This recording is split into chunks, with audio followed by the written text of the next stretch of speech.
Welcome to Martin Monday's Intentional Intimacy, where love, life, and legacy meet in the moments that matter most. Every week, I will share sacred reflections of my 30-year marriage before Martin's passing, as well as our life now without him.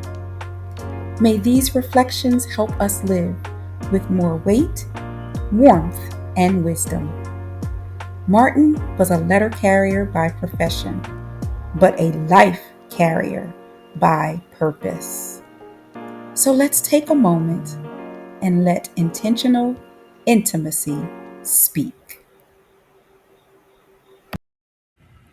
Welcome to this edition of Martin Mondays. This is a continuing segment of the Lewis Principle. We are in the segment of you, which is understanding. We've done legacy and we've done ownership. We'll do understanding this week, and then we'll do integrity and stewardship to close it out. And so I just want to take a moment and talk about something that kind of happened to me in life, right? So there are these moments in life where something hurts you. And what hurts isn't really just about what actually happened. What really hurts is wondering if anybody's going to understand why it actually hurt you so much. You feel me? So it was many, many years ago. I had this job, and I kid y'all not, I loved that job. I did that job extremely well.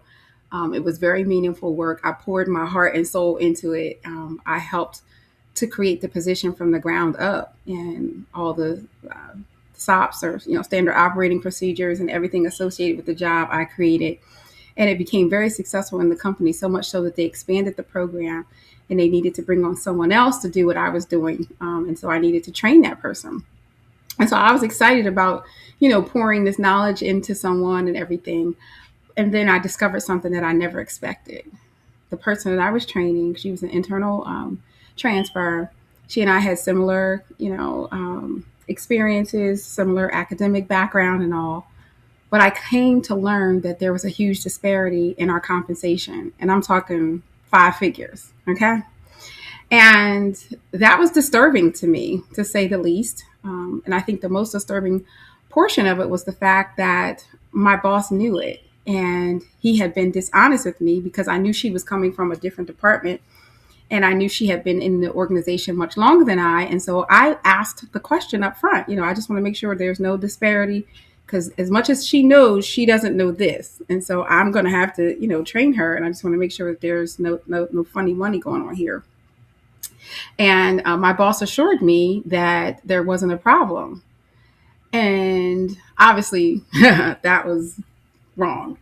And so that had me very, very upset. And I'm not going to say I snapped or anything like that. I think that would probably be too, far to the left. But something in me definitely shifted, and I was annoyed. And it really wasn't about the paycheck anymore. It really was about trust, and I felt like I couldn't trust my boss, and I couldn't trust the environment where I was working. And so at that point, I made a decision that most people would probably consider reckless. And at the time, I didn't consider it reckless. And even now, when I look back at it, I don't know if I would consider it reckless. It might be a little bit maybe irresponsible, but I made this decision that I was quitting my job. Not when I found another job, not in 2 weeks, but that day, like literally. I was going to leave work, and I was never going to come back, and take whatever vacation time I had and just let that, handle my 2 weeks notice. And so that was my decision. And I called Martin to tell him my decision. That was an interesting conversation. He was out on his mail route. And I always wondered, like, what was he thinking? Like when I called him and just, wow, said all this stuff and shared my perspective. We had bills, we had lives, we had cars and a house to pay for. But here I am, ready to walk away, throwing it all away because I can't be in this environment, and I'm walking away from this steady paycheck without having a sense of what any kind of job I was going to have. And so Martin, he listened. He listened to everything I had to say. He didn't ask me to slow down. He didn't tell me, well, babe, think about it. He didn't try to tell me all the reasons that we should stay and why I shouldn't do it and so forth. He literally just listened to everything I said. And then once I was finished talking and telling him everything, he just very simply and very calmly, he was like, babe, he's like, you obviously feel strongly about this. He's like, so if you feel that strongly about it and it means that much to you, then I'm going to support you and we'll get through it. I'm sure you'll find another job. That was it. He didn't give me a lecture. He didn't panic. He didn't need to experience what I had experienced to really understand why it mattered to me. And I don't even know if it really mattered to him why it mattered to me. The fact that it mattered to me made it important to him. And he trusted my heart. He trusted my judgment. And somehow, in just those few simple words, like he really made me feel seen and heard. And it was like, wow. I was like, you sure, babe? And he's like, yeah, we'll be all right. And the amazing part after all that, like literally, I called a couple friends and just kind of told them what had happened. And within 24 hours, I had another job. And I had a job that paid more than what the job I was coming from was and exceeded what that income disparity was. Like, wow. It was a quick turnaround, a quick decision, a quick turnaround. And when I think back to that situation and everything that was happening and all the helter skelter and hullabaloo associated with it, the thing I see most and the thing I remember most is Martin and how he responded to me. I'll reflect a little bit more on the other side. All right, let me reflect. So, a lot of times when we talk about understanding, we often talk about it meaning agreeing with someone. And I don't really think that's always the case because, at least with Martin, that's not what he taught me. Understanding is not always about agreement. Understanding is not about fixing things. Understanding isn't about explaining away somebody else's feelings. At the end of the day, sometimes understanding is just simply believing someone when they tell you what they're carrying and listening to them. Martin, he didn't need every detail about that story. He didn't need, spreadsheets and salary compensation things or any of that. He didn't even need proof that I was making the right decision. He simply trusted me. He knew me. And he knew I wasn't an impulsive type of person. Um, and so he trusted that in me. At the end of the day, Martin really knew that this was about integrity. And, we'll talk about integrity next week. But the understanding that Martin gave me in that moment, it really gave me courage because I don't think I would have had the courage to do what I did when I did it if I didn't know that I had someone that understood me and someone that provided understanding in my life. And I hope that I can provide that same type of understanding to people, because I've thought about the understanding that Martin had provided to me in life through that conversation, through many other ways and acts of kindness. And I want to be able to give that and extend that same thing to other people, not about giving them advice or not about, trying to solution or solve things for them, but just give them the gift of fully being heard. How often do we really give that to people? And so I'm encouraging you strongly this week, give that to people.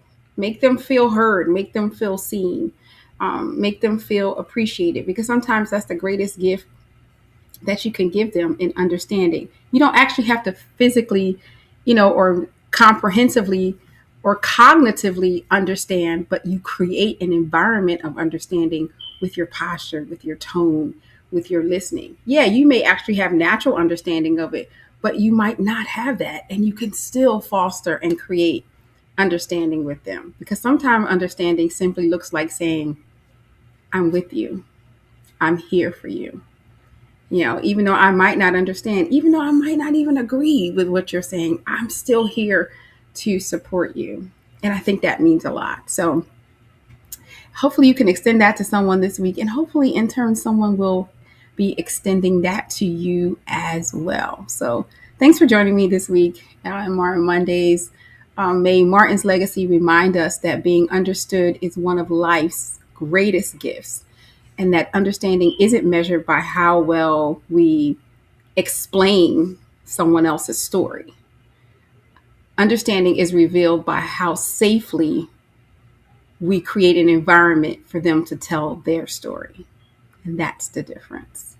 Walk in understanding this week, and I'll see you next week. Martin Mondays continues on Tuesday with the Tuesday Tea. Check it out and join me and take a sip.